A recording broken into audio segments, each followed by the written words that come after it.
Hello, welcome to Poetry Changes Lives.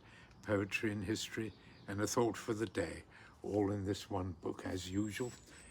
Every day I read a bit of poetry and it really puts me in a good mood because I think poetry has that power to change our mood, and I really love that.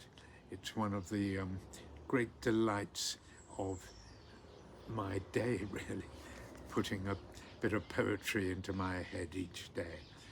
And poetrychangeslives.com is the website.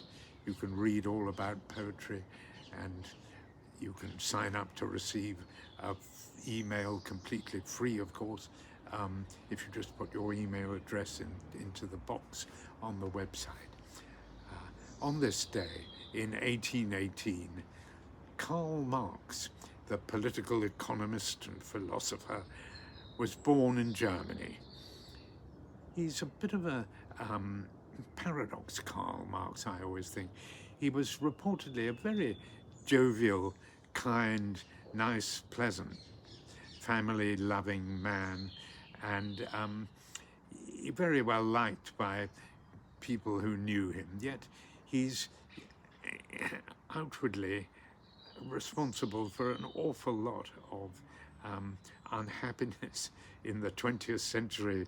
It's said that, most of the great upheavals of the 20th century are traceable back to the rise of communism in the world, which of course was the idea first proposed by Karl Marx in his books such as Das Kapital. So he was a very interesting man. He championed the working class and actively promoted his ideas at meetings and in books and leaflets and pamphlets. But he never actually visited a factory or a coal mine, and equally he often played the stock market as a good capitalist. So quite a lot of paradoxes in his life. Communism certainly had a very negative press in the 20th century. It was often seen as kind of the work of the devil, and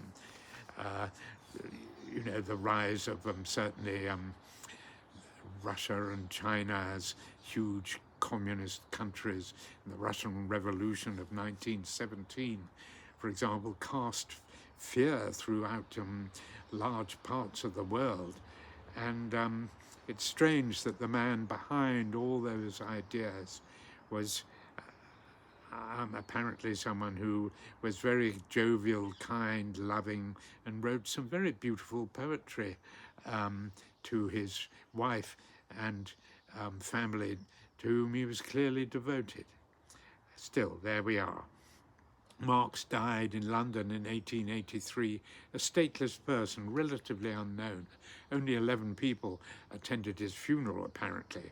However, his ideas spread fast, and it wasn't long, of course, after 1883 that the likes of the Russian Revolution of 1917 took place.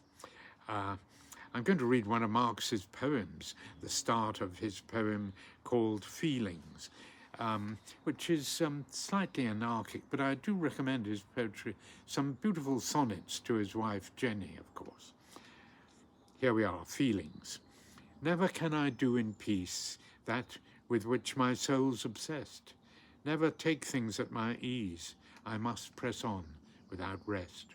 Others only know elation when things go their peaceful way, free with self-congratulation, giving thanks each time they pray. I am caught in an endless strife, endless ferment, endless dream. I cannot conform to life, will not travel with the stream. Heaven I would comprehend, I would draw the world to me. Loving, hating, I intend that my star shine brilliantly. Well, that's a man kind of saying he's driven by things that don't drive everyone by any means, and he has he's a man on a quest, I think, which may well be true. Karl Marx was clearly driven by something to propound his ideas as well as he did and get them across to really the whole world.